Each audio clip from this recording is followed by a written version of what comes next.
诸位啊，你们有没有留意过一个很常见的现象？不管是我们身边的亲戚朋友，还是书上写的那些大英雄、大豪杰，在人生走到尽头的时候，就是那口气快咽下去的刹那，眼角总会涌出2行清泪。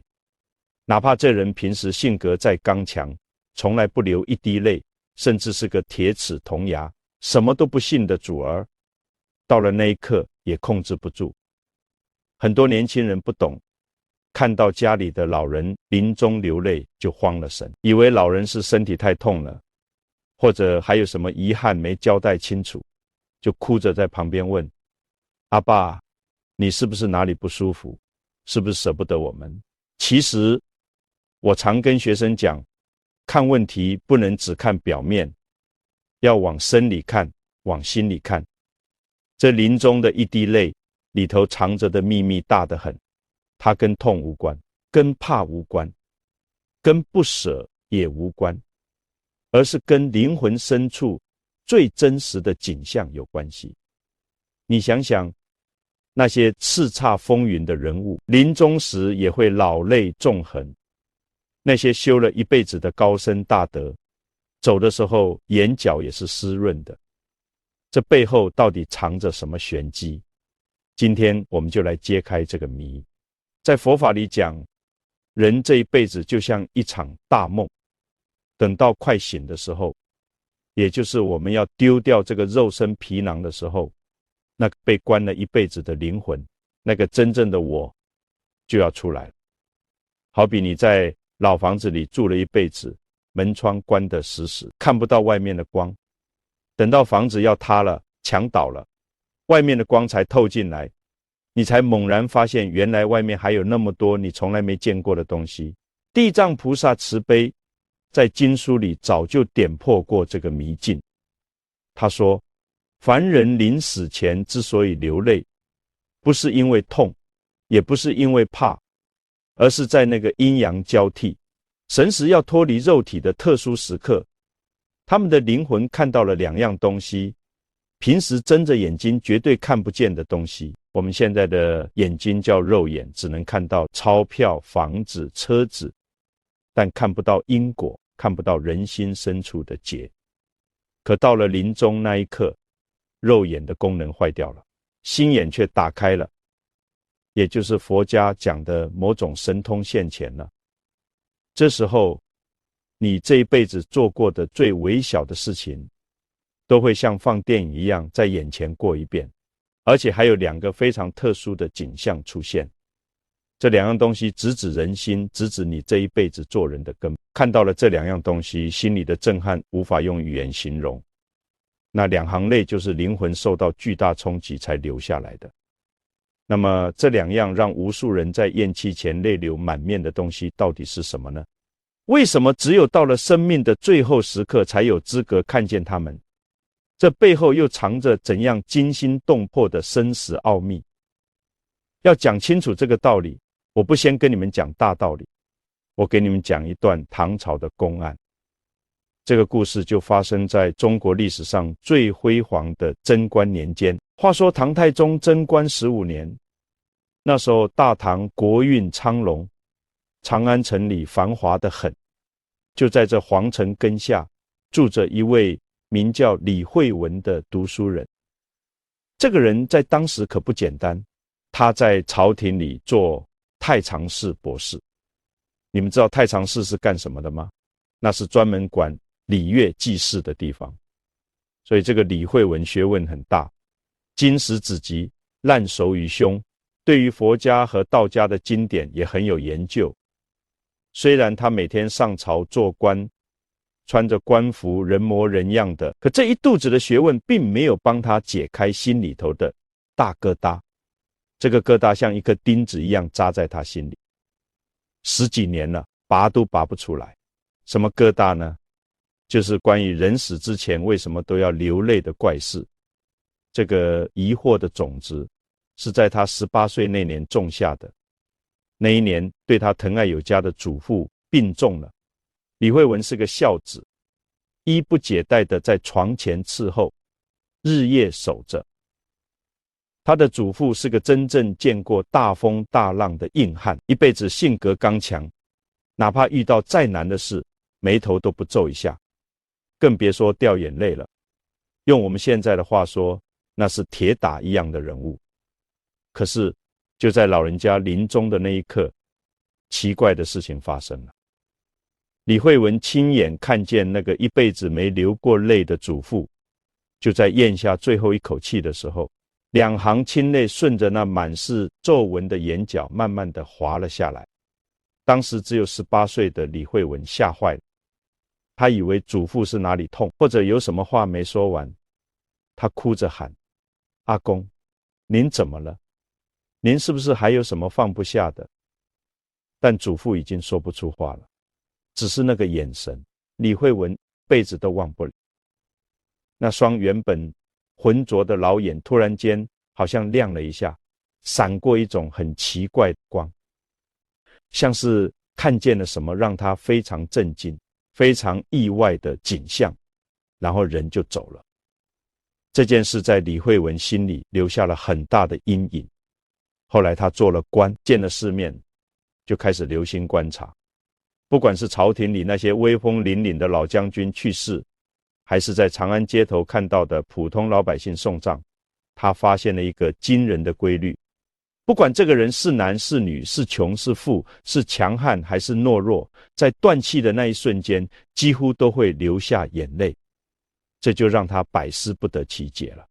如果说是因为身体痛，那为什么有些在睡梦中走得很安详的老人也会流泪呢？如果说是舍不得儿女，那为什么有些看破红尘的高僧，明明说好了要走得了无牵挂，最后也会眼角湿润呢？到了贞观18年的春天，李惠文心里的这个疑问又被重重地捶了一下。这一年，他的母亲过世了。李惠文的母亲是一位非常虔诚的佛教徒，念了一辈子佛，心地非常善良。临终的时候神志很清醒，嘴里还在念着佛号。按理说，这样的修行人走的时候应该是欢欢喜喜的，对不对？可是就在最后那一刹那，李惠文又看到了那一幕，母亲的眼角还是流下了2行泪水。而且李惠文观察得非常仔细，他发现母亲的眼神变了。在最后那一刻，他的眼神从原本的平静突然变得很复杂，那种眼神里既有惊讶，又有感动，甚至还有一种像是放下了千斤重担后的释然。李惠文当时就跪在床前，轻声问：阿母，您看到什么了？母亲嘴唇动了动，已经发不出声音了，就这样带着那个神秘的眼神走了。这一次的经历让李惠文彻底坐不住了，他觉得这绝对不是简单的生理反应，这里面定藏着鬼神莫测的天机。既然书本上找不到答案，他就要去问，要去访，哪怕走遍天涯海角，也要把这个谜底揭开。诸位啊，这就叫书呆子，也有书呆子的好处。为了一个理，他能把鞋底都跑穿。李惠文说干就干，他首先想到的自然是我们大唐当时名气最大的高僧，谁呢？就是那位去西天取经回来的玄奘法师。那时候玄奘法师正在长安的慈恩寺里翻译佛经，忙得很，但李惠文诚心去求教，法师还是见了他。李惠文就问了：法师啊，您去过西天，见过大世面，您告诉我，为什么人死的时候都要流泪？玄奘法师是个老实人，修道的人不打妄语。他沉思了半天，跟李惠文说：施主啊，据佛经记载，人在临终的时候四大分离，身体会经历很大的变化，眼泪可能是其中一种表现，或者是灵魂感受到了某种特殊的境界，但具体的因缘平生也不敢妄下断语。你看，连玄奘法师这么大的学问都给不出一个确定的答案，只说是可能。李惠文心里就很失落，他觉得这还不够透彻。既然佛家这边暂时问不到，他就转头去了终南山找道家的高人。终南山是隐士住的地方，高人很多。他找到一位白胡子的老道长，恭恭敬敬地请教。老道长摸着胡子说：这个嘛，道家讲三魂七魄，人死的时候魂魄要分离，这个过程很痛苦，就像蝉蜕壳一样，所以身体会有反应，流泪也是正常的生理现象。李惠文一听还是摇头，心想，如果只是痛，那为什么很多得道高人走得很安详，点都不痛，也要流泪呢？这解释不通嘛。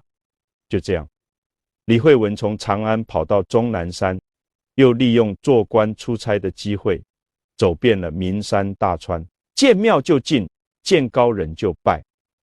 好几年过去了，他听了一耳朵的道理，有的说是心里不舍，有的说是业力牵引，还有的说是被鬼神吓的，说什么的都有，但没有一个能真正说服他的心。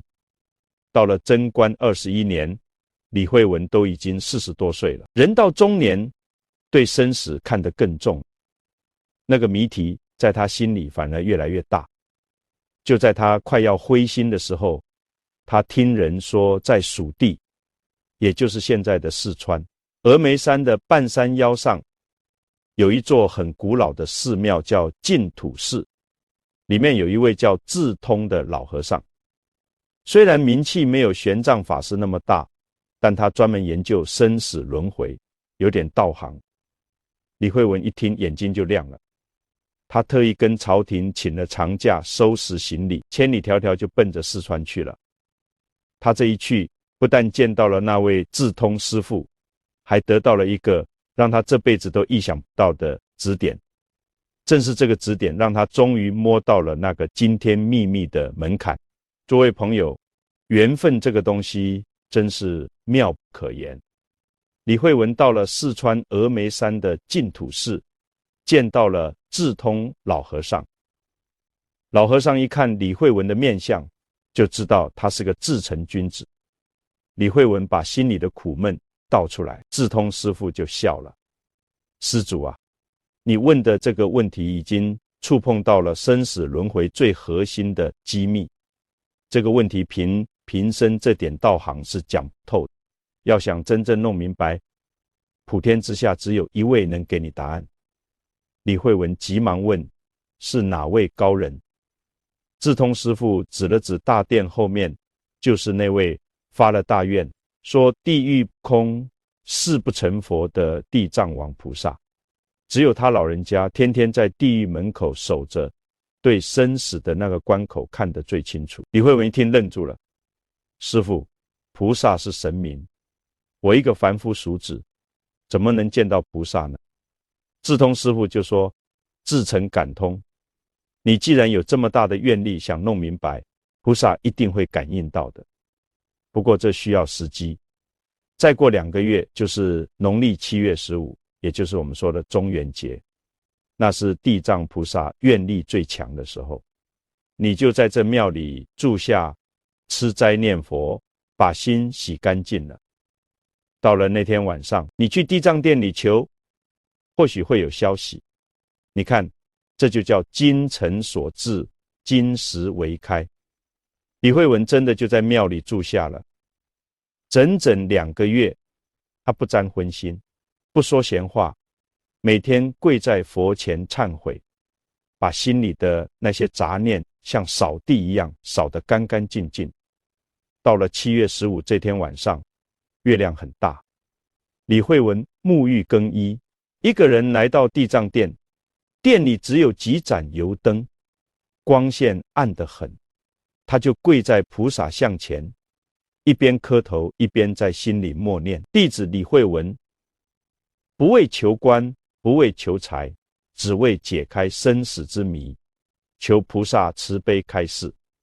他就这么跪着，一直跪到半夜，腿都麻了也不肯起来。就在他快要晕过去的时候，突然之间整个大殿里亮起了一道金光。这光不是灯光，是那种柔和的暖洋洋的光，直接照到了他的心里。他抬头一看，吓了一跳，只见那尊泥塑的地藏王菩萨竟然好像活过来了一样，眉眼之间充满了慈悲，手里拿的那个锡杖还在微微震动，发出叮叮当当的声音。紧接着一个声音在他脑海里响起来了，那个声音厚重得很，就像洪钟一样。孩子，你的诚心我收到了，你问的问题很有意义。李慧文激动得浑身发抖，眼泪哗哗地流。菩萨，求您告诉我，人死的时候到底看见了什么？为什么都要流泪？地藏菩萨叹了一口气，孩子，这是一个天机。凡人因为被肉身困住了，眼睛被欲望遮住了，所以平时看不见。只有到了临终那一刻，灵魂要走了，束缚松开了，他们才能看见那两样东西。李慧文刚想问是哪两样，菩萨摆摆手，我现在告诉你，你也听不懂，因为你没有亲眼见过。这样吧，你跟我来，我带你去看看那些正在经历生死的人。你只有亲眼看到了那个场面，才能听懂我的答案。说完，李慧文就觉得身子一轻，好像魂魄出窍了一样，跟着菩萨的那道金光飘出了大殿，开始了一场让他这辈子都忘不了的奇幻之旅。那几天，李慧文跟着地藏菩萨，那是真的开了眼界了。菩萨带他去了很多地方，有的是在病房里，有的是在战场上，还有的是在普通的老百姓家里。每一次当一个人快要断气的时候，李慧文就看见那个人的眼神变了，紧接着眼泪就下来了。菩萨就问他，孩子，你看到他们面前出现了什么吗？李慧文定睛一看，吓了一跳。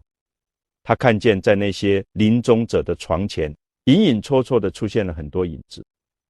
这些人影有的像是以前的仇人，有的像是被辜负过的旧情人，还有的可能只是年轻时无意中骂过的一个路人。菩萨这时候就揭开了第一个谜底。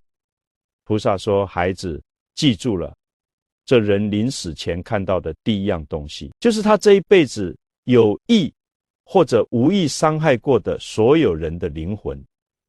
李慧文当时听了背脊发凉，心想，完了，这是冤亲债主来讨债来了，这是要索命啊！怪不得人要哭，这是吓哭的吧？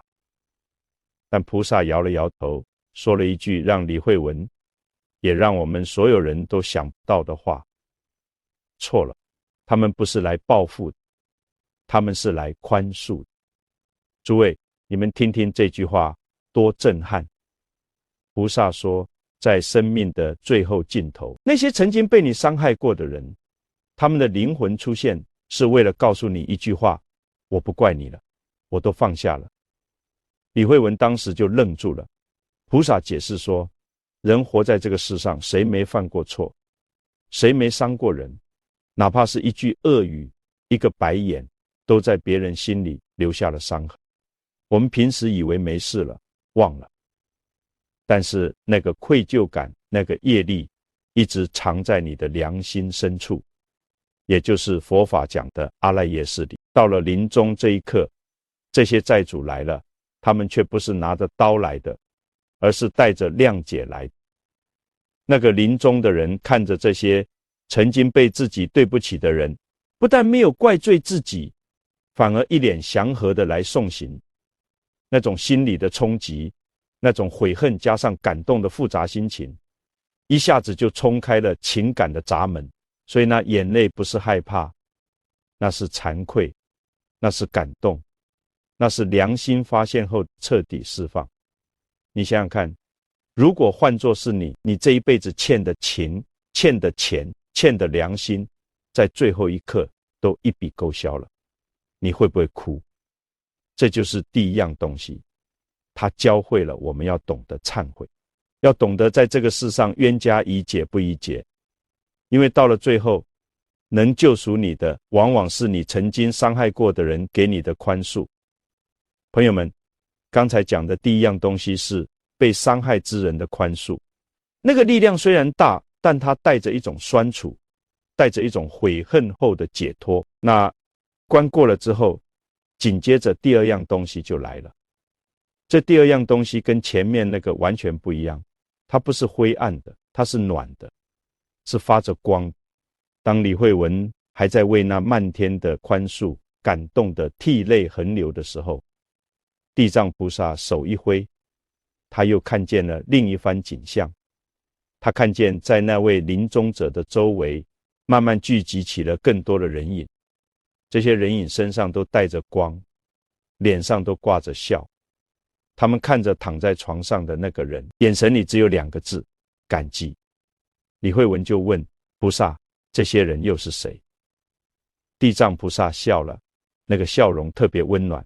孩子，你看仔细了，这些人就是这位临终者这一辈子所有帮助过的人。李惠文仔细一看，发现这里面的人有的很面熟，可能是临终者的亲朋好友，但更多的竟然是完全陌生的面孔。这时候菩萨讲了一段非常重要的话，诸位一定要听进去。菩萨说，世人往往以为只有捐了大钱，盖了庙才叫行善，才叫功德。其实不然，在生命的账本里，记得最清楚的往往是那些你根本没放在心上的小事。也许是你年轻的时候，路边看到一个乞丐饿得发抖，你随手给了一碗热饭。也许是下雨天，你看见别人没伞，把自己的伞往别人那边歪了歪。也许只是你在别人最绝望的时候，拍了拍他的肩，说了一句鼓励的话。这些事情做过之后，你自己可能转头就忘了，觉得这有什么大不了，根本不值一提。